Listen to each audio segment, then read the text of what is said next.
যা দুলাভাইয়ের জন্য খাবার রেডি কর যা। কি হলো, যাচ্ছিস না কেন? যা।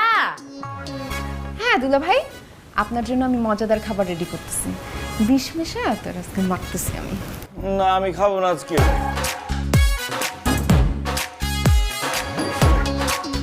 এই যে চাকরি করতে আসছো না, চাকরি করবা, আমার হাজবেন্ড হওয়ার চেষ্টা করবা না।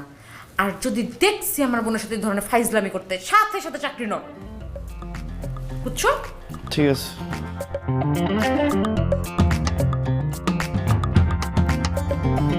আল্লাহ কোন মুসিবতে পড়লাম, ওরা দেখি মাইন্ড কাটছি পা, একটু তো মরে যেতাম। এই খাবারের মধ্যে নিশ্চয়ই রিয়া বিষ মিশিয়ে দিয়েছে। না না বাবা, আমি এই খাবার খাবো না। দুলাভাই রে মাছের মাথাটা দেই। দুলাভাই মাথাটা খান। দুলাভাই কি তোমার কিসের দুলাভাই? ও কি আশ্চর্য, কি বলিস তুই এগুলা? মায়ার জামাই কেউ দুলাভাই বলবে না, খালু বলবে নাকি? না বাবা, মানে ও এখানে কাজ করে, ও কেন দুলাভাই বলবে?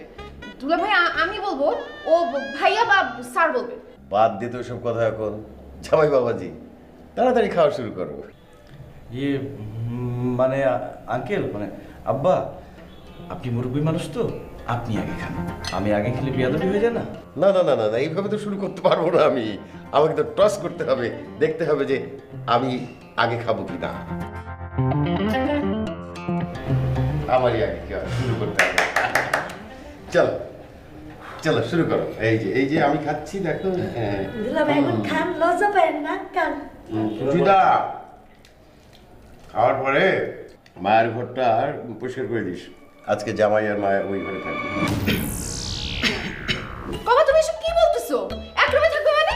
কি বলিস এগুলো আবোল তাবোল কথা? হ্যাঁ, বিয়ের পরে স্বামী স্ত্রী তো এক ঘরে থাকে, এটা তো নিয়ম, এটা তো স্বাভাবিক। সেটা ঠিক আছে বাবা, কিন্তু ওরা কোথায় কখন কিভাবে বিয়ে করছে আমরা তো দেখি নাই, নিজের চোখে দেখছি।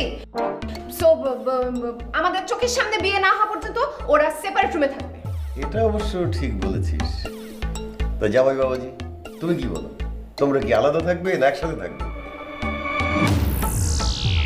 না না না না, এক ঘরে থাকতে হবে। আসলে এক ঘরে না থাকার তো কোনো উপায় নেই। বাস, তাহলে তো আর কোনো কথাই নেই। মায়া আর জামাই বাবাজি আজকে একসাথেই থাকবে। আমার বোনের সাথে তুই একসাথে থাকবি? আমি জীবনে ওটা হতে দিব না।